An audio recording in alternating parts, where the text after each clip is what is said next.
48% of the Muslim in the United States of America believe that there are Muslim first, there are American second. Our purpose is to change this culture because they're infidel, and what they're doing is not pleasing to Allah, and we are the soldier of Allah who will make them do it. Kamal Salim was born in Lebanon to a devout Muslim family. As early as 4 years old, he remembers sitting at the kitchen table while his mother taught him about the Quran and his duty to Allah and jihad. From my childhood, my mom said, one day you'll be a martyr, my son. You will die for the sake of Allah and you will exalt Islam. She said, if you kill a Jew, my son, your hand will light up before the throne of Allah, and the host of heaven will celebrate what you have done. Kamal was 7 when his parents sent him to Muslim training camps to learn to use weapons and engage and kill the enemy. The boys were also taught another, more subtle form of warfare. We were training for what's called culture jihad, which is shifting cultures. Culture jihad is, it's unlike the sword, unlike the rifle, it is the jihad that will come into your world. By his 20s, Kamal was chosen to wage cultural jihad on America. In Islam, liberty, freedom, monarchy, all these are idols, and these must be brought down. So the liberty that you have in the United States of America, it's anti-Islam, you know, so America must be changed. So I moved to the Bible Belt specifically. The Bible Belt was the strongest of strongest. That's where the stout Christians are. And I want to take on the best of the best because I considered myself as a sword of Islam. I thought I'm anointed, I'm unique, I'm selected. I'm coming to a country and a culture to change it, and I have the power of Allah with me. In the early 1980s, Kamal entrenched himself in a small Midwestern town. He began targeting men from poor neighborhoods to recruit them to the Muslim faith. But one afternoon, his life would be in the hands of those he hated the most. I was going from one place to another to do a recruitment, and that day I had a car wreck. The car wreck was so severe, I ejected out of my car, landed on my neck, broke my neck in 2 places. This man came running to me, and he said, don't worry, we're gonna take care of you, and everything's gonna be all right. The ambulance came and picked me up, and now I go to the hospital. The orthopedic surgeon in the emergency room looked at my chart, and he just said, son, we are going to take care of you, and everything's gonna be all right. The second day I wake up in the hospital, and this head of physical therapy come and read my chart, and he turned around and he said the same thing word for word.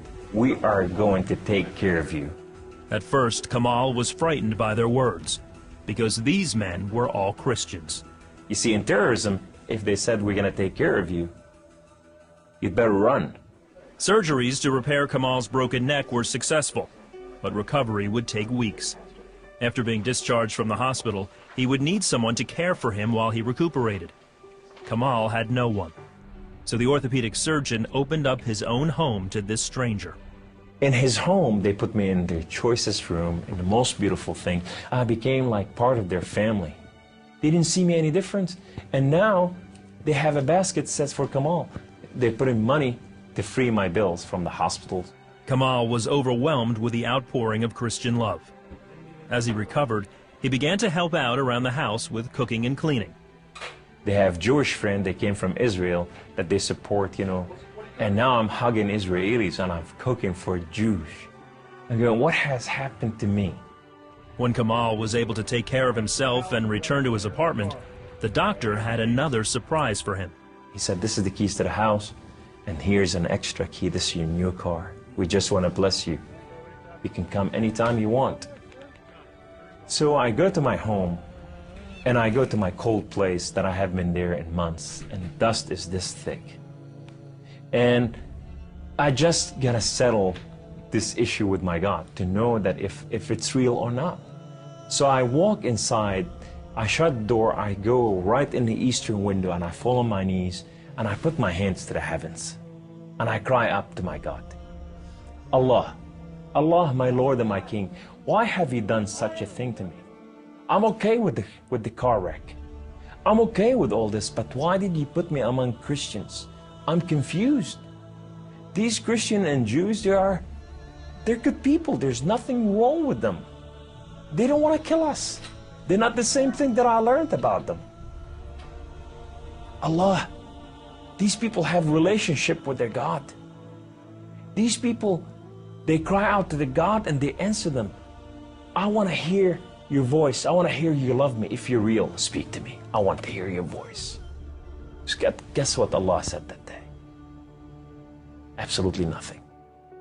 Kamal felt that because he questioned his faith, the honorable thing to do was to end his own life. So I went to reach out my guns and put it in the right place and clock out. I heard the voice.